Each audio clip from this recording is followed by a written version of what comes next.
Apulia हिता जो असे जागता धन्य माता पिता तयाचिया कुळी कन्या पुत्रा होती जे सात्विक तयाचा हरिक वाटे देवा गीत भागवत करीती श्रवण अखंड चिंतन विठोबाचे कुळी कन्या पुत्रा होती जे सात्विक तयाचा हरिक वाटे देवा तुका म्हणे माझ घडो त्यांची सेवा तरी माझ्या दैवा पार नाही कुळी कन्या पुत्रा होती जे सात्विक तयाचा हरिक वाटे देवा विठ्ठल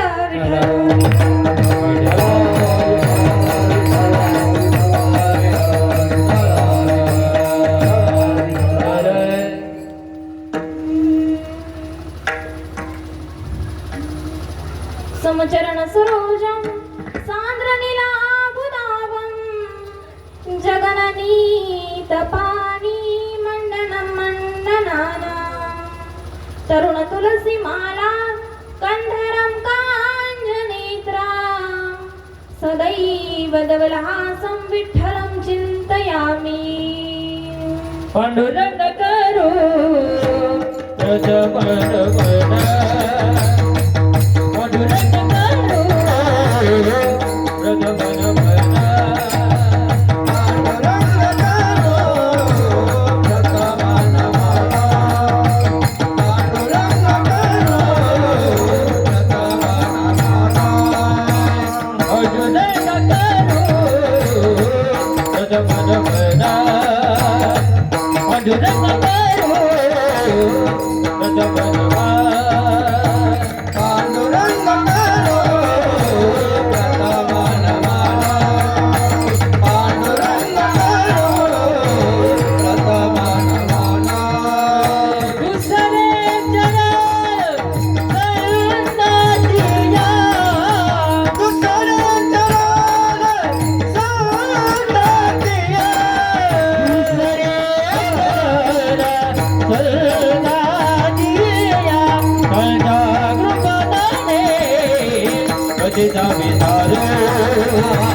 कलावन्य जीवो धरार्थावतारं कलाङ्काङ्कतेजोदिकामोदिवत्रं खलानीशवाधापनोदार्य दक्षां समाधिस्थमूर्तिं भजे ज्ञानदेव ओम नमो दानेश्वरा ओम नमो दानेश्वरा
नमो सद्गुरु तुकया ज्ञान दीपा नमो सद्गुरु सच्चिदानंद रूपा नमो सद्गुरु भक्त कल्याण मूर्ती नमो सद्गुरु भास्करा पूर्ण कीर्ती मनोजवं मारुततुल्य वेगं जितेन्द्रियां बुद्धिमतां वरिष्ठं वातात्मजं वानरयोद्धमुख्यां श्रीरामदूतं मध्ये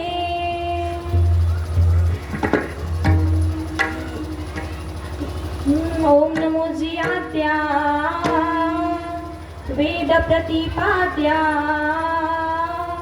जय जय सुसंवेद्या आत्मरूपा देवा तुझी गणेशू सकलाथमती प्रकाशो म्हणे निवृत्ती दासो अवधारी जोजी मज हृदय सद्गुरु तेने तारी लोह संसार पुरु म्हणून विशेषाद्या धरू विवेकावरी ऐसे नमन करून सकळा हरी कथा बोले बोबड्या बोला अज्ञान म्हणून अपुल्या बाळा चालवी सकळा नामा म्हणे विठ्ठल विठ्ठल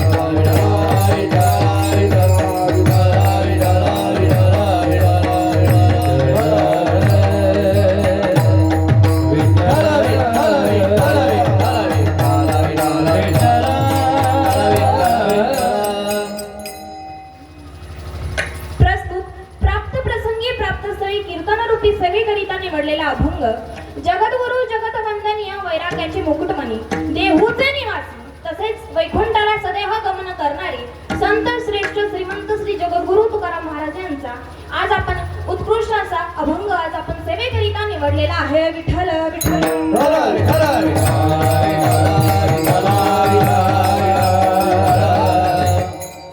तर आजच्या अभंगामध्ये जगद्गुरु तुकाराम महाराज काय म्हणतात तर सरळ अर्थ भावार्थ सांगायचा ठरला अभंगाचा तर लक्ष देऊ नाही का पहिल्या चरणामध्ये जगद्गुरु तुकाराम महाराज आपल्याला सांगतात की जो स्वतःच्या ठिकाणी जागा आहे त्याचे आई वडील काय आहे तर धन्य आहे आपुलिया हिता जो असे जागता धन्य माता पिता तयाचे अहो जो स्वहिताच्या ठिकाणी जो जागा आहे तर त्याच्या आई वडिलांना तुकाराम महाराज काय देतात तर खरी अर्थाने धन्यता देतात आपुलिया हिता जो असे जागता धन्य माता पिता तयाची कोळी कन्या पुत्र होती जे सात्विक तयाचा हरिक वाटे देव अहो ये ज्या कुळामध्ये हे सर्व सात्विक मुलं जे जन्माला येतात जे सात्विक मुलं आपल्या कुळामध्ये जन्माला येतात त्यांचं नवल कोणाला वाटतं आई वडिलांना वाटतं पण आई वडिलांपेक्षाही देवाला सुद्धा त्यांचा आनंद होतो त्यांचा हर्ष होतो की आपली मुलं एवढ्या सात्विक कुळामध्ये जन्माला येऊन देवाची भक्ती करताय कुळी कन्या पुत्र होती जे सात्विक तयाचा हरिक वाटे देवा गीता भागवत करीती श्रवण अखंड चिंतन विठोबाचे जे गीता वाचतोय जे भागवत वाचतोय किंवा जे मुलं देवाची आराधना करताय उपासना करताय हे सर्व काही जे देव आहेत म्हणजे मुलं आहेत ते काय करतात तर देवाची उपासना करतात गीता भागवत करीती श्रवण अखंड चिंतन विठोबाचे जे सतत देवाचं नामस्मरण करतात असे भक्त देवाला फार आवडतात आजच्या अभंगामध्ये जगद्गुरु तुकाराम महाराज हे सांगतात आणि यांची जर मला संत संगती घडली तुका म्हणे मज घडो त्यांची सेवा म्हणजे जर यांची मला सेवा घडली तर माझ्या जीवाला पारावारा राहणार नाही विठ्ठल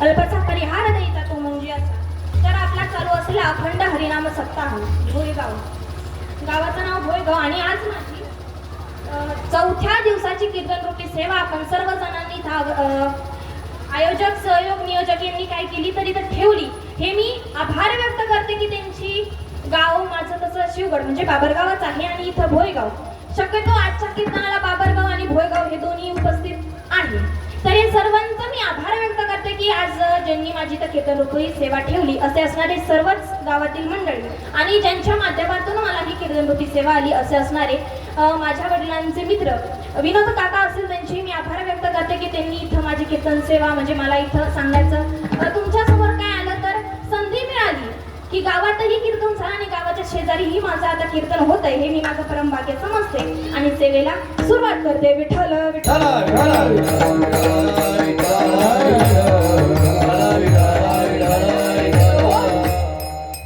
तर जगद्गुरु तुकाराम महाराज अभंगाच्या प्रथम चरणात सांगतात आपुलिया हिता जो असे जागता धन्य माता पिता तयाची कोळी कन्या पुत्र होती जे सात्विक तयाचा हरिक वाटे देवा आता जो आपल्या स्वहिताच्या ठिकाणी जागा आहे त्याच्या खऱ्या अर्थानं त्याच्या आई वडिलांना जगद्गुरु तुकाराम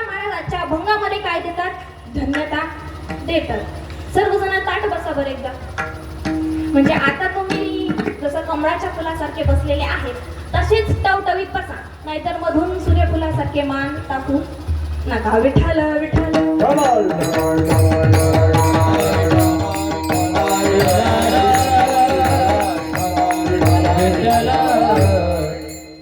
तर जो स्वहिताच्या ठिकाणी जागा आहे त्याच्या आई वडिलांना आज खऱ्या अर्थानं जगद्गुरु तुकाराम महाराज काय देतात? धन्यता देतात. मग आपलं स्वहित कशामध्ये आहे, आपलं हित कशामध्ये आहे बरं खालचे मंडळी, टोपीवाले आजोबा, आपलं हित कशामध्ये आहे? चष्मावाला आजी, तुम्हाला विचारतो, आपलं नेमकं हित कशामध्ये? देवाचं नामस्मरण केलं तर आपल्याला हित होतं, पण जर असं तुमच्या आमच्यासारखं जर व्यवहारिक माणसाचं हित बघायचं ठरलं तर आपण काय म्हणतो? मुलाचं लग्न झालं की माझं सगळं टेन्शन जाईल, मुलीला मुलगा झाला की माझं टेन्शन जाईल. मग याने तुमचं खरंच टेन्शन जाईल का? नाही. अहो एवढंच नाही, 3-4 जर मुलं असतील तर त्यांचा अगोदर व्यवस्थित बंदोबस्त लावून दिला की मग माझं हित झालं असं मी समजल. मग आपला खरं हित याच्यामध्ये आहे का? सांगा ना खालची मंडळी, आहे का? अजिबात नाही. मग जो स्वहिताच्या ठिकाणी जागा आहे, कोण जागा आहे बरं? परमार्थ करणाऱ्याला परमार्थ ही लोक करू देत नाही बरं. एखादा जर मुलगा परमार्थ, मुलगी असो किंवा मुलगा असो, परमार्थ करायला लागला तर ज्याला हा परमार्थ आवडत नाही घरच्यांना, आई वडिलांना, ते काय गावातल्या मंडळींना जाऊन सांगतात माझा मुलगा मंदिरात जातो. आता वाईट आहे का? मंदिरात जातो हे काही वाईट आहे का? तुम्हाला समजतंय ना मला काय सांगायचंय? समजतंय का? विठ्ठल विठ्ठल.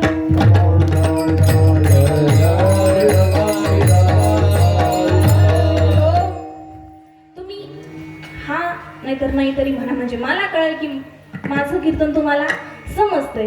बरं मला सांगा, जर एखादा मुलगा मंदिरात जातोय, देवाची पाठपूजा करतोय, उठून सकाळी देवाला पाणी समर्पित करण्यासाठी जातोय, मग ते वाईट आहे का? नाही. पण जे काही आई वडील असतील ज्यांना परमार्थ आवडत नाही ते गावामध्ये जाऊन सांगतात की माझा मुलगा बिघडला, मग आता याला बिघडणं असं म्हणतात का? नाही. भरपूर कीर्तनकार येऊन सांगतात की तुम्ही मुलाला संस्कार लावा, त्याला वारकरी संप्रदायामध्ये टाका किंवा घरीच हरिपाठ घ्यायला सांगा. मग हे सर्व चांगले संस्कार आहे. मग ज्यांना हे काही आवडत नाही, खऱ्या अर्थानं ज्यांना परमार्थही आवडतो, आणि ज्या मुलांना, समजा एखादा मुलगा जर वारकरी संप्रदायामध्ये आला, त्याला जर त्याचे आई वडील सहकार्य करताय, त्याला भजन पूजन करू देत आहे, हे जे काही मुलं आहेत त्यांना त्यांच्या आई वडिलांना खऱ्या अर्थानं कोण धन्यता देत आहे? तर जगद्गुरु तुकाराम महाराज देत आहे. कोणाला?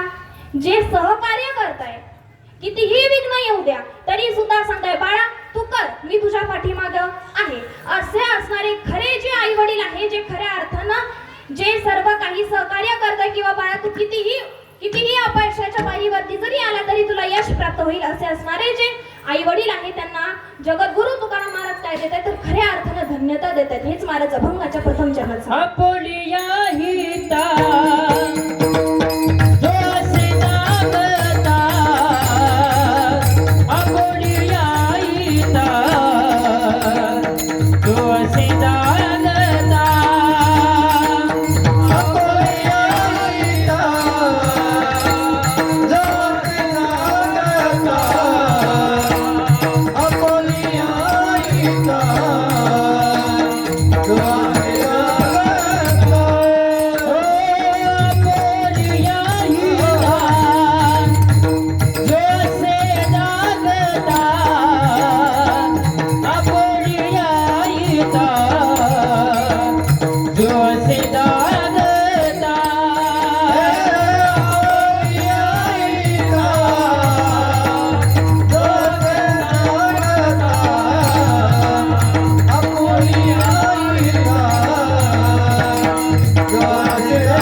हिता जो असे जागता धन्य माता पिता तयाच्या.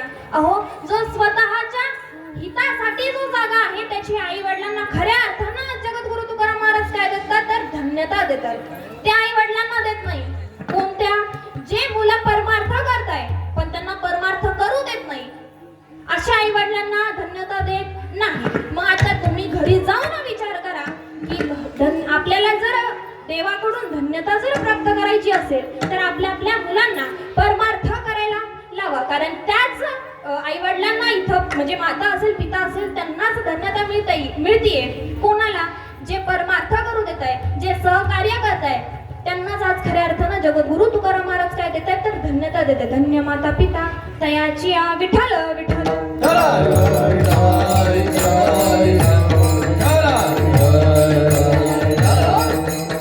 आणि असे जे सात्विक मुलं आहेत ज्या कुळामध्ये जन्माला आली, ज्यांचे आई वडील धन्य आहेत, जे मुलं आहेत जे परमार्थ करतायत, देवावरती ज्यांची भावपूर्ण श्रद्धा म्हणजे हे आहे काय आहे तर भाव आहे, श्रद्धा आहे, जे मुलं आहेत, जे मुलं आपल्या जे कुळ असेल, आता कुळ खूप वेगवेगळे असतात पण ज्या ज्या कुळामध्ये मुलं जन्माला येतात किंवा मुली जन्माला येतात, कुळी कन्या पुत्र होती जे सात्विक तयाचा हरिका वाटे देवा. म्हणजे जे सात्विक मुलं एखाद्या कुळामध्ये जन्माला आले, जन्माला आल्यानंतर ते जर भक्ती करत असेल, देवावरती त्यांची श्रद्धा असेल, त्यांचंच देवाला काय होतंय तर हर्ष होतंय. हरिक म्हणजे काय तर आनंद होतोय. विठ्ठल विठ्ठल.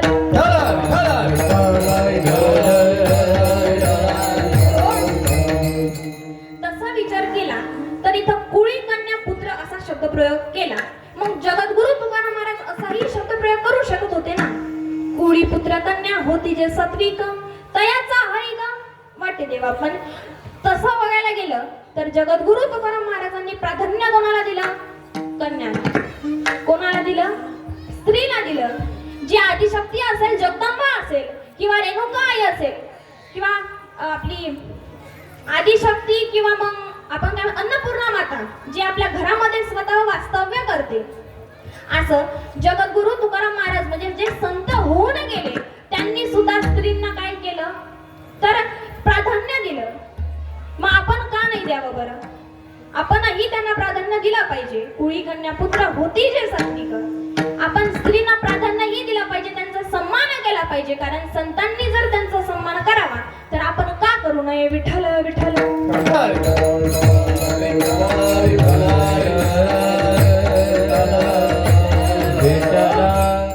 तर आपणही जे काही कन्या असतील किंवा स्त्रिया असतील यांचा समान म्हणजे आपण त्यांचा सन्मान केला पाहिजे. कुळी कन्या पुत्र होती जे सात्विक आणि अशी हे सात्विक मुलं ज्या कुळामध्ये जन्माला आले त्याचा आनंद कोणाला होतो तर भगवान परमात्म्याला होतो. कारण ते काय करतात? नामस्मरण करतात आणि त्यांच्यामुळे कुळाचाही उद्धार होतो. आणि देवाला काय आवडतं बरं? भाव आवडतो आणि श्रद्धा आवडते. थोर प्रेमाचा भुकेला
भुकेला हाची दुष्काळ तयाला म्हणजे भगवान परमात्मा एकमेव भुकेला कशाचा असेल तर फक्त आणि फक्त भावाचा भुकेला. मग कन्या असो किंवा पुत्र असो त्यांना आपण समान न्याय देण्याचा प्रयत्न करायचा. कारण जगद्गुरु तुकाराम महाराजांनी जर पहिले स्त्रियांना प्राधान्य दिलं तर मग आपणही दिलं पाहिजे.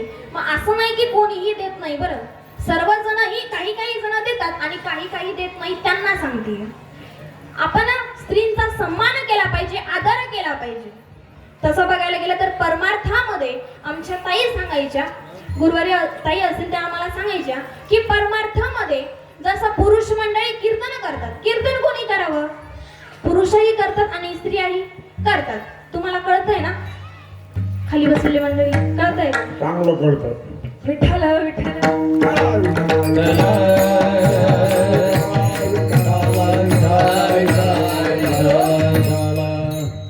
कळत नसेल तर माना हलवा, म्हणजे मला कळेल तुम्हाला कळतंय की नाही.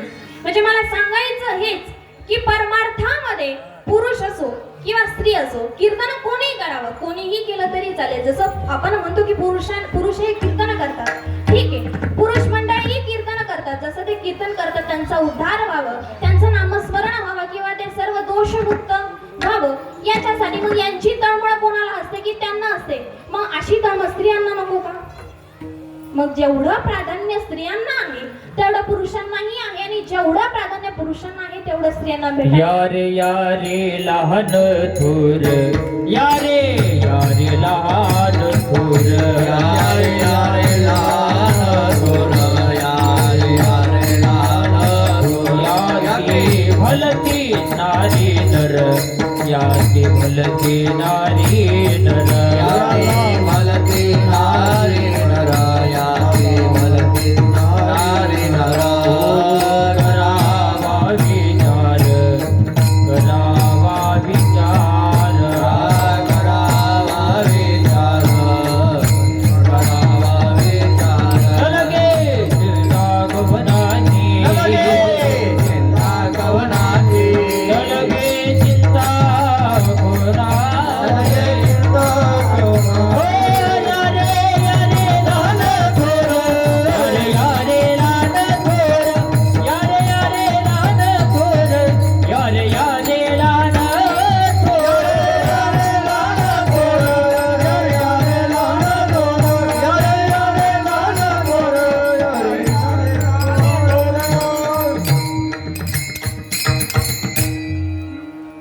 यारे यारे लहान थोर, याती भलती नारी नर, याती भलती नारी नर. अहो तुम्ही कोणीही या, लहान या किंवा नारी किंवा पुरुष कोणीही या, तरी सुद्धा दरवाजा तुमच्यासाठी काय आहे तर उघडाच आहे. म्हणून आपण सर्वांनी सकळाच येते आहे अधिकार, कलियुगे होणार हरिचरण, कलियुगे होणार हरिचरण. सकळाच येते आहे अधिकार, कलियुगे हरिचरण, कलियुगे होणार हरिचरण.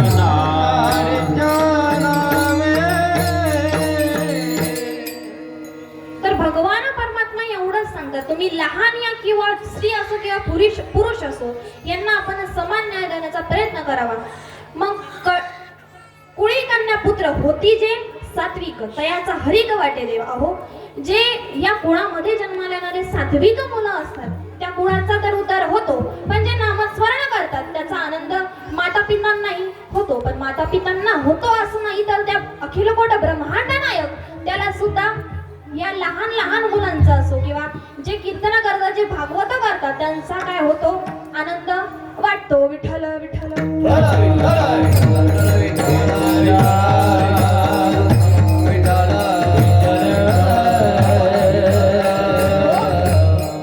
तर तुकाराम महाराज म्हणतात की जे भक्तजन आहे ते फक्त देवाला आवडतात, कारण देवाला दुसरं तिसरं काहीच आवडत नाही. जे नामस्मरण करणारे भक्त असतात तेच आवडतात, कारण कलियुगामध्ये नामस्मरणानेच आपला उद्धार होणार आहे. विठ्ठल विठ्ठल.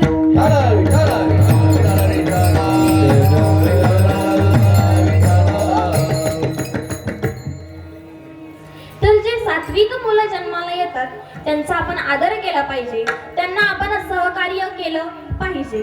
त्याच आई वडिलांना आज खऱ्या अर्थानं जगद्गुरु तुकाराम महाराज काय देतात तर धन्यता देतात. कोळी कन्या पुत्र, होतीचे सात्विक कोणी कन्या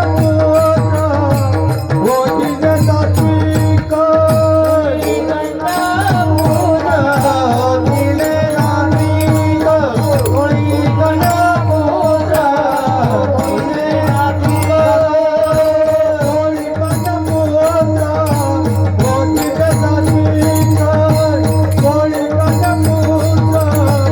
होतीचे सात्विक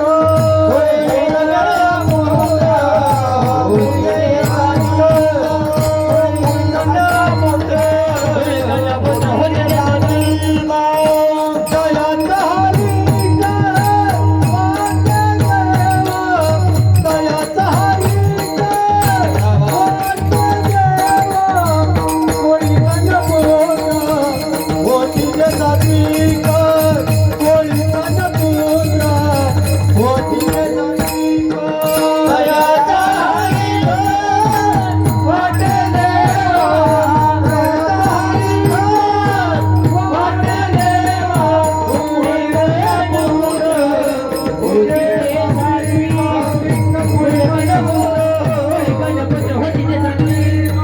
होतीचे सात्विक कुळी कन्या पुत्र होतीचे सात्विक तयाचा हरिक वाटे देवा. आणि आज जे हे सात्विक मुलं या कुळामध्ये जन्माला आले त्यांचा आनंद जगद्गुरु तुकाराम महाराजांना होतो.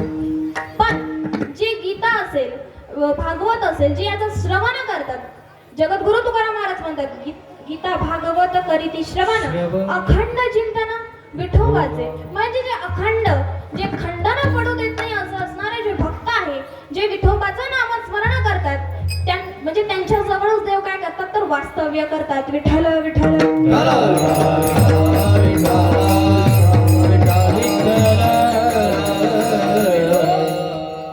म्हणजे असे असणारे जे भक्त आहे जे गीतेचं श्रवण करतात किंवा भागवताचं श्रवण करतात. आता मला सांगा, नामस्मरण करणारा आणि श्रवण करणारा याच्यातून फायदा काय आहे? तसं बघायचं ठरलं तर दोन पक्षाचा उद्धार होतो. मग आता तुम्ही म्हणशाल तुमच्या भाषेत, बरं काँग्रेस आणि शिवसेना पक्ष का? अजिबात नाही. काँग्रेस आणि शिवसेना हे तुमचे बाजूला ठेवा. दोन पक्ष कोणते? तर जो नामस्मरण करतो त्याचाही उद्धार होतो आणि जो श्रवण करतो त्याचाही उद्धार होतो. विठ्ठल विठ्ठल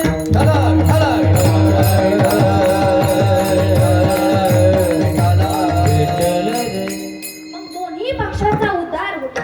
ज्ञानेश्वर महाराज वर्णन करतात, दोन्ही पक्ष पाही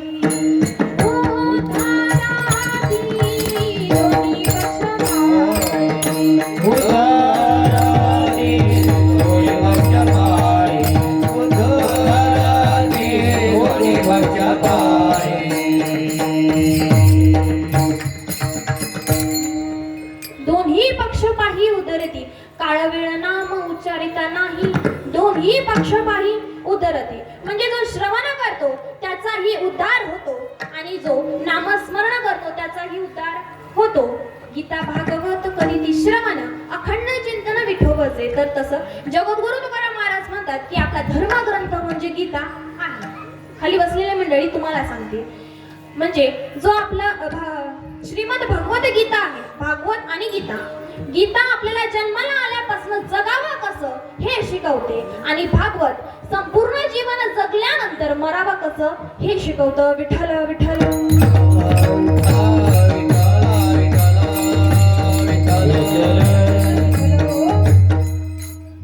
जगद्गुरु तुकाराम महाराज अभंगाच्या 3ऱ्या चरणात हेच सांगतात की जे श्रवण करतात, जे नामस्मरण करतात त्यांच्या जवळ स्वतः अखिल कोट ब्रह्मांड नायक देवादिदेव काय करतो तर वास्तव्य करतो. विठ्ठल विठ्ठल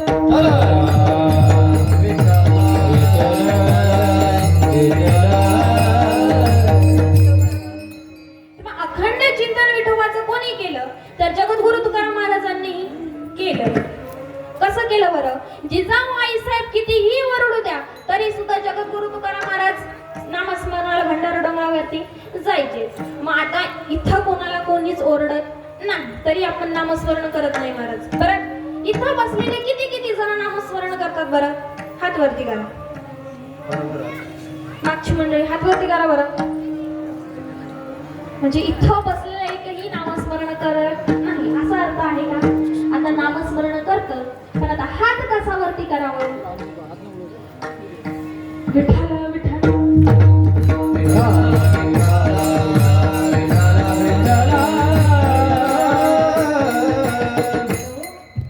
तर अभंगाच्या तिसऱ्या चरणात हेच सांगतात की अखंड विठवाचं तुम्ही काय करा तर नामस्मरण करा. सर्वांनी एकदा वरती हात घ्या. मागची मंडळी हात वरती करा. बरं मला सांगा देवाचं नाव किती गोड आहे बरं आपण नामस्मरण करतो. किती गोड आहे? गोड तुझे रूप गोड तुझे नाम दे मज प्रेम सर्व काळ. हात वरतीच राहू द्या. अजून किती गोड आहे बरं? अमृताहुनी गोड नाम तुझे देवा, नाम तुझे देवा. अमृताहुनी गोड नाम तुझे देवा, नाम तुझे देवा. हातवरती करा. अमृताहुनी गोड नाम तुझे देवा, नाम तुझे देवा. अमृताहुनी गोड नाम तुझे देवा, नाम तुझे देवा. मन माझे केशवा कामाने गे, कामाने गे. अमृताहुनी गोड नाम तुझे देवा, नाम तुझे देवा. अमृताहुनी गोड नाम तुझे देवा, नाम तुझे देवा. अमृताहुनी गोड नाम तुझे देवा, नाम तुझे देवा. अमृताहुनी गोड नाम तुझे देवा, नाम तुझे देवा.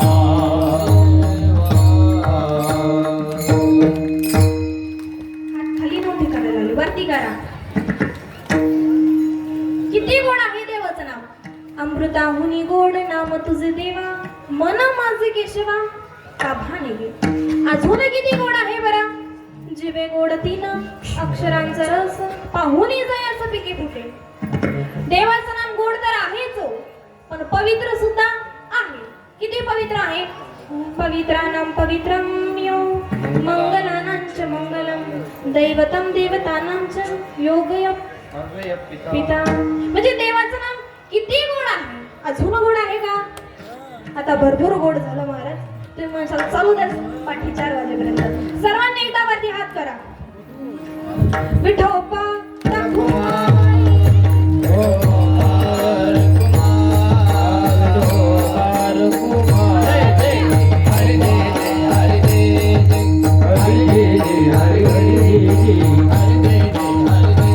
आमचे मंडळी हात वरती करा. कुमार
माऊली खिळी. अजून एकदा जोरदार टाळ्या वाजवा. संस्थेत आहेत का? संस्थेचं नाव वैष्णव सदन. वा. महाराजांसाठी सुद्धा सुंदर टाळ्या वाजवा की त्यांनी इतके छोटे छोटे मुलं घडवले. आणि ह्याच मुलांचा आनंद कोणाला वाटतो? देवाला वाटतो. याच सात्विक मुलांचा आनंद आज खऱ्या अर्थानं भगवान परमात्म्यालाही वाटतो. आणि जगद्गुरु तुकाराम महाराज म्हणतात की हे जर सात्विक मुलं जर जन्माला आले तर आई वडिलांनाही काय खऱ्या अर्थानं काय मिळते तर धन्यता मिळते. विठ्ठल विठ्ठल.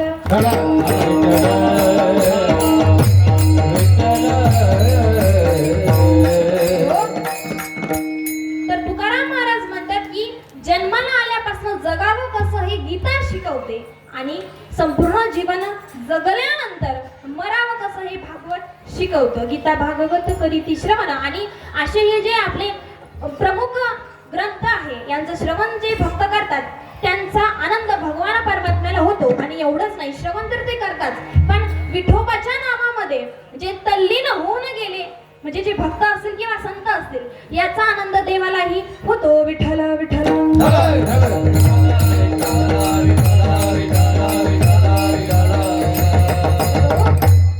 मग आपण सर्वांनी नामस्मरण केलं पाहिजे. तसं बघायला गेलं तर विद्यानंद स्वामी होते. पंचदशी ग्रंथ लिहिण्याच्या अगोदर त्यांना असं वाटलं की आपण पैसा प्राप्तीसाठी किंवा आपल्याकडे बंगला असायला हवा, गाडी किंवा त्यांच्या काळामध्ये जे काही असेल ते प्राप्त करण्यासाठी त्यांनी गायत्री मंत्राचा काय केला तर जप केला. म्हणा किती वर्ष केला? 14 वर्ष गायत्री मंत्राचा जप केला. तरी सुद्धा गायत्री माता प्रसन्न झाल्या नाही. आणि ज्यावेळेस त्यांना खऱ्या अर्थानं गरज होती की आता गायत्री मातेने मला प्रसन्न झालं पाहिजे आणि मला स्वतःहून विचारलं पाहिजे की ऋषी तुम्हाला नेमकं काय पाहिजे, तुम्ही माझ्याकडे जे काही पाहिजे ते तुम्ही मागू शकता. पण गायत्री माता तेव्हा प्रसन्न झाल्या नाही. 14 वर्ष गायत्री मातेचा तर त्यांनी जप केला म्हणजे गायत्री मंत्राचा जप केला. कशासाठी? त्या प्रसन्न व्हाव्या म्हणून. 14 वर्ष झाले तरी सुद्धा त्या प्रसन्न झाल्या नाही.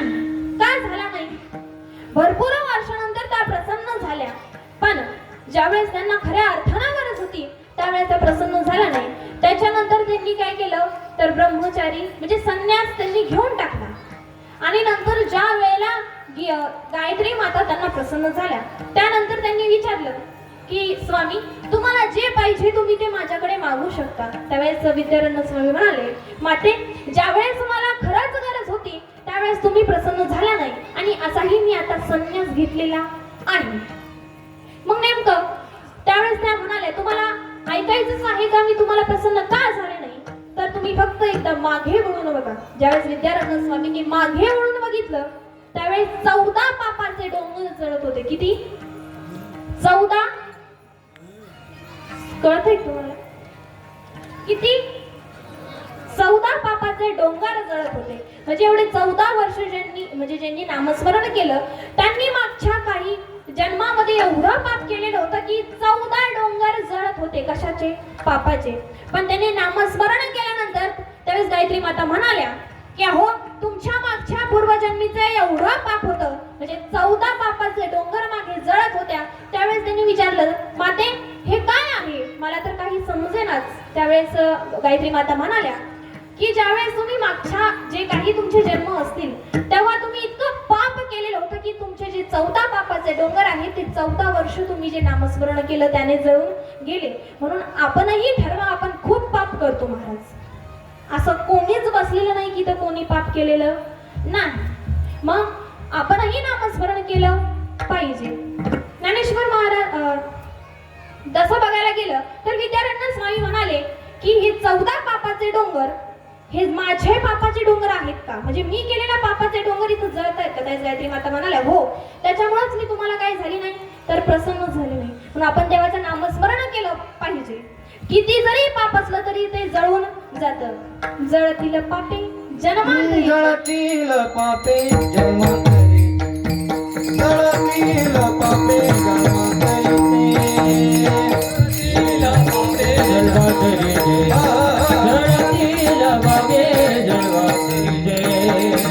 नाम संकीर्तन साधन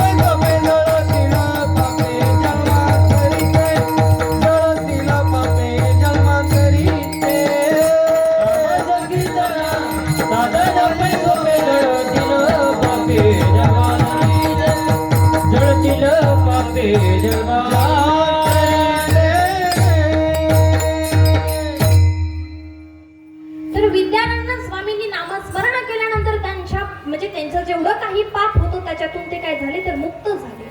मग आपण दिवसभरातून कितीही पाप करतो, मग आपण सर्वांनी काय केलं पाहिजे? नामस्मरण केलं पाहिजे. मग आता नामस्मरण इथं करता की घरी जाऊन करता बरं? समजलं नाही का? करता का इथं? सर्वांनी इथं डोळे बंद करा. डोळे बंद केले आणि आपल्या समोर विठुरायाची मूर्ती आठवा बरं. मागचे मंडळी डोळे बंद करा. ओट्यावरती बसलेले, मंडपा बाहेर बसलेले, इकडं वरती झाडावरती मावशी, चष्मावाला मावशी, डोळे बंद करा. सर्वांनी डोळे बंद केले? तुम्ही हो म्हणताय, नेमकं डोळे बंद केले का तुम्ही? सर्वांनी डोळे बंद करा आणि आपल्या डोळ्यासमोर एक पांडुरंगाची सुंदर अशी हुबेहूब मूर्ती आठवा बरं. आठवली? तिचे डोळे बघा किती सुंदर आहे. केस तर इतके सुंदर आहे महाराज, कुरळे कुरळे केस. भव्या तर इतक्या सुंदर होत्या जसा आत्ताच पार्लरला जाऊन आला. कोणाचे?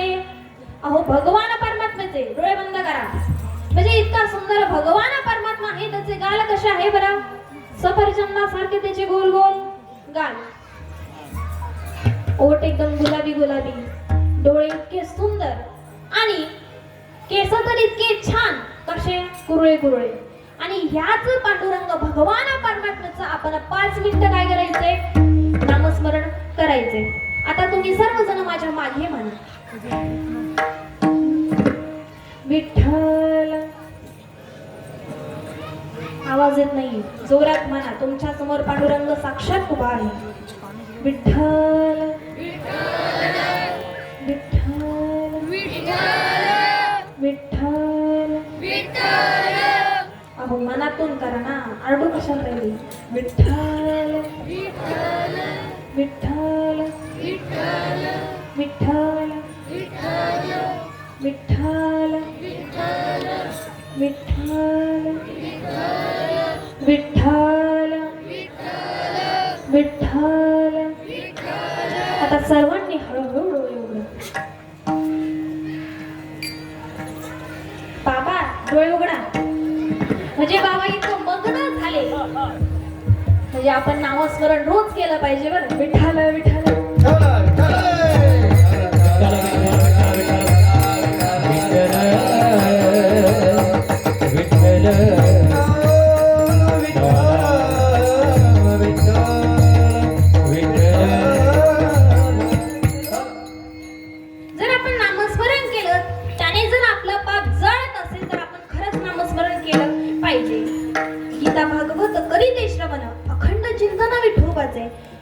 पण आपण नामस्मरण करत नाही.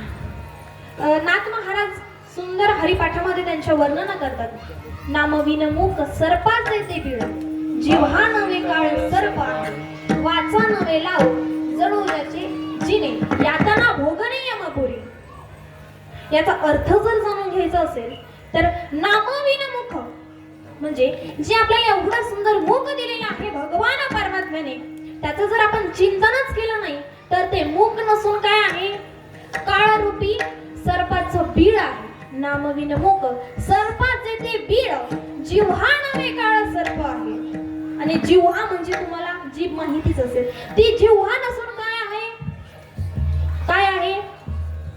ती सर्प तर आहेच, पण अजून एक शब्द प्रयोग केलाय, जिव्हा नवे लाव. लाव म्हणजे काय तर हडळीन आहे. ती काय आहे? हडळीन आहे. आता आपली जीभ हडळीन आहे असं जर तुम्हाला म्हणायचं असेल तर तुम्ही नामस्मरण अजिबात करत नाही. आपण नामस्मरण केलं पाहिजे. एवढं सुंदर मुख जर आपल्याला देवाने दिलेलं आहे तर आपण त्याचं काय केलं पाहिजे? त्याचं काहीतरी आपल्या रोजचे जे डेली रुटीन असतं आपलं, त्याच्यामध्ये आपण 5 मिनिटं, किमान 5 किंवा 10 मिनिटं एवढं तुम्ही संसारासाठी करता किंवा परमार्थासाठी इकडे तिकडे कीर्तनाला जाता. कीर्तनाला तुम्ही करा, पण 2-4 मिनिटं किंवा 5 मिनिटं तुम्ही घरामध्ये एका कोपऱ्यामध्ये बसून नामस्मरण जरी केलं तरी चालेल. नाथ महाराजच म्हणतात तुम्ही नामस्मरण करू नका. हे मुख नसून काय आहे तर सर्पाचं बीळ आहे आणि तुमची ती जीभ नसून काय आहे तर हडळीन आहे. आणि तुम्हाला कितीही वेदना झाल्या की तुम्हाला यमलोकामध्ये जाऊनच काय करावं लागतील तर फेडाव्या लागतील. आणि तुम्ही कितीही माझं माझं म्हणा तरी हे काय आहे तर संपत्तीच्या मागे आहे. विठ्ठल विठ्ठल.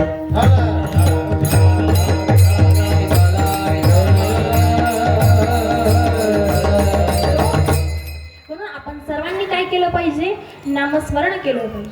कारण कलियुगामध्ये 4 युग आहेत, सत्ययुग, त्रेतायुग, द्वापारयुग आणि कलियुग. पण प्रत्येक युगाची साधना वेगवेगळी आहे. तसं 3 युगाची तुम्हाला माहिती असेल, पण 4था युग थोडक्यात सांगते. तसा आपला टाइम होत आलेला आहे. 4था युग कोणता बरं? खाली बसलेली मंडळी, टोपीवाले आजोबा. कलियुग. मग कलियुगामध्ये एकमेव भगवान परमात्मा कशाने प्रसन्न होतो?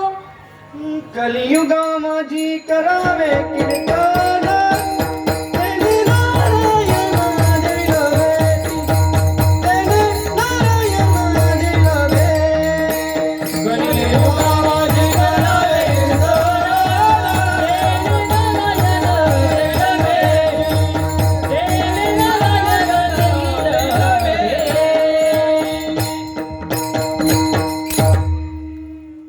कलियुगा माझे करावे कीर्तन तिने नारायण देईल भेटे. तुम्ही नामस्मरण करा. आपला उद्धार फक्त कशाने होणार असेल तर तो फक्त कशाने? नामस्मरणाने होईल. विठ्ठल विठ्ठल.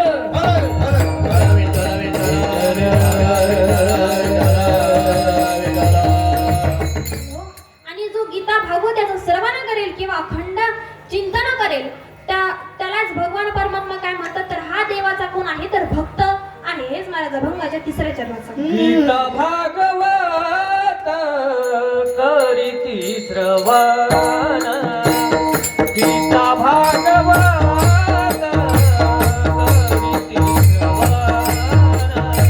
गीता भागवत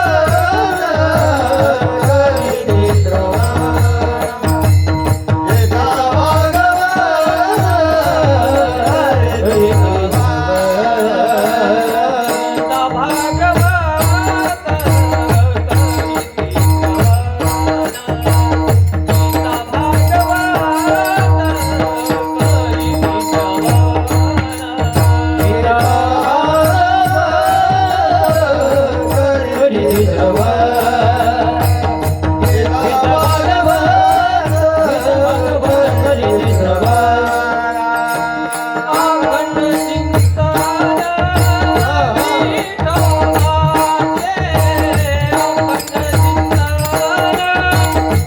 गीता भागवत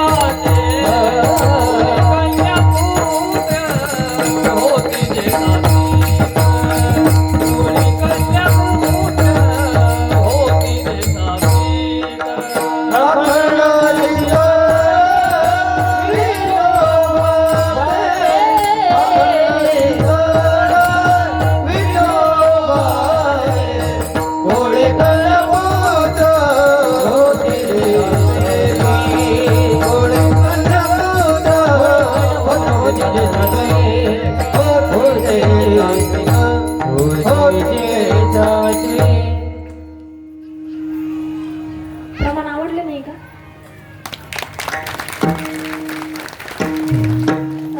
नेमकं आपली पंगत झालेली आहे का व्हायची? अजून व्हायची ना पंगत. अहो जेवढं पडेल तेवढं काय वाजून टाका.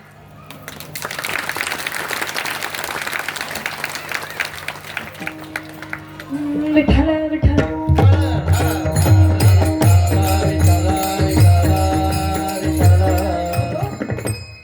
तर तुकाराम महाराज अभंगाच्या 3ऱ्या चरणात सांगा, गीता भागवत करीती श्रवण अखंड चिंतन विठोबाचे.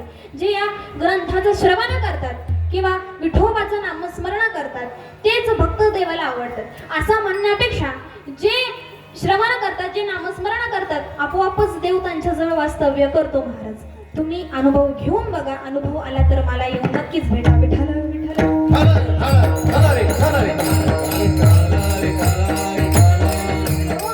आणि म्हणूनच तुकाराम महाराज म्हणतात की या भक्तांचं तुका म्हणे मज घडो त्यांची सेवा. जर या भक्तांची यांची जर मला सेवा घडली, यांच्या वातावरणामध्ये जर मी जर राहिलो तर माझ्या जीवाला पारावार राहणार नाही. हेच महाराज अभंगाच्या तुका म्हणे माझ गणतांची सेवा, तुका म्हणे माझ गणतांची सेवा,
तुका म्हणे मज घडो त्यांची सेवा तरी माझ्या जीवा पार नाही. म्हणजे जर मला या सद्भक्तांची जर सेवा घडली तर माझ्या जीवाला पारावारा राहणार नाही.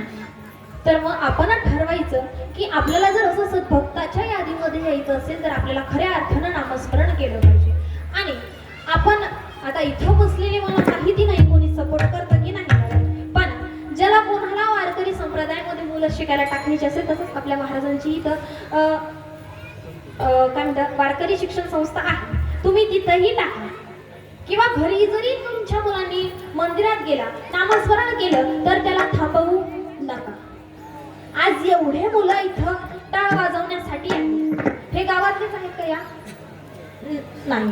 मग आपल्या गावातून सुद्धा नाही 15 पण 10 जण तरी उभे राहिले पाहिजे असं ज्याला वाटत असेल त्याने वारकरी संप्रदायामध्ये टाका किंवा आपल्या मुलाला संस्कार लावा.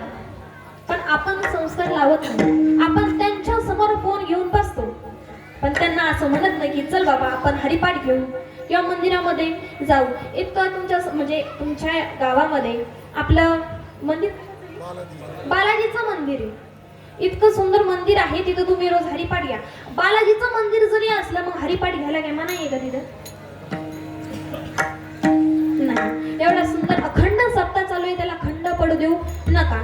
सांगण्याचा एकच हेतू आहे की जे आज आपण अभंग घेतला होता त्याच्यातून तुम्हालाही कळालं असेल की धन्यता आईवडिलांना मिळते. आणि असे जर सात्विक मुलं या कुळामध्ये जन्माला आलं तर आईवडिलांचं तर धन्यता होतेच, पण त्यांना सपोर्टही आपण तेवढा केला पाहिजे. विठ्ठल विठ्ठल.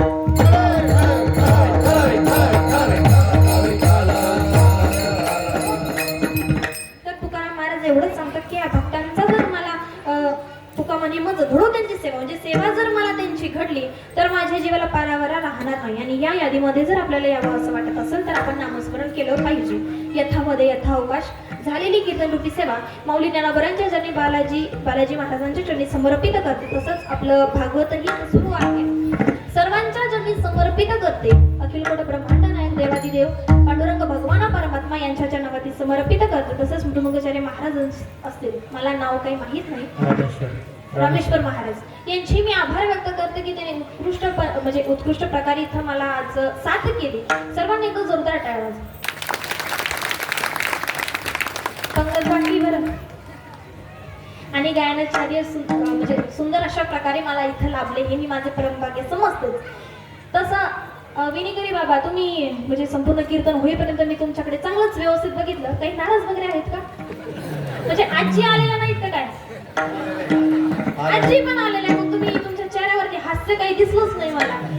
काही जे काही टेन्शन असेल आजोबाचे तुम्ही फक्त म्हणजे मंडपाच्या बाहेर सोडून द्या. आणि इथं आता आज 4था दिवस आहे, हरिपाठही तुमचा वेळेवर सुरू होतो, सर्व काही वेळेवरती आहे. मग तुम्ही नामस्मरण करा. जेवढा तुम्हाला आनंद घेता येईल तेवढा घ्या. आजोबा उद्याच्या कीर्तनात तरी फ्रेश राहा. म्हणजे माझ्यावर तर पण आलेले मी कीर्तन सांगायला चुकू राहिले का तुम्हाला काही कळणार. तर पांडुरंग भगवान परमात्म्याच्या चरणी समर्पित करते. तुमच्या सर्वांचेही आभार व्यक्त करते. तसेच असणारे आज माझी ज्यांनी कीर्तनरूपी सेवा घेतली तुम्ही सर्व ग्रामस्थ मंडळी भोयगाव तुमचे सर्व गावकरी मंडळींचे मी आभार व्यक्त करते. तसेच उपस्थित इथं टाळकरी लहान लहान मुलं असतील त्यांचे सुद्धा तुम्ही जोरदार टाळ्या वाजून, कारण 2 तास ते सलग उभे आहेत आणि हरिपाठही त्यांनीच घेतला. तेही इथं जेवढं होईल तेवढा आनंद घेण्याचा प्रयत्न करताय. मग तुम्ही पण घ्या. आणि ज्यांनी आज माझा आवाज तुमच्यापर्यंत पोहोचण्याचं काम केलं असं असणारे आपले साऊंड सिस्टमवाले काका असतील त्यांची मी आभार व्यक्त करते. आणि शूटिंगवाले दादा असतील दोघांचेही मी आभार व्यक्त करते की एवढं लांबून ते इथपर्यंत आले. म्हणजे सर्वांचेही मी आभार व्यक्त करते. सौजन्य असेल, अन्नदाते असतील, नियोजक असतील, सर्वांचे आभार व्यक्त करते आणि कीर्तनाला पूर्णविराम देते. ज्ञानेश्वर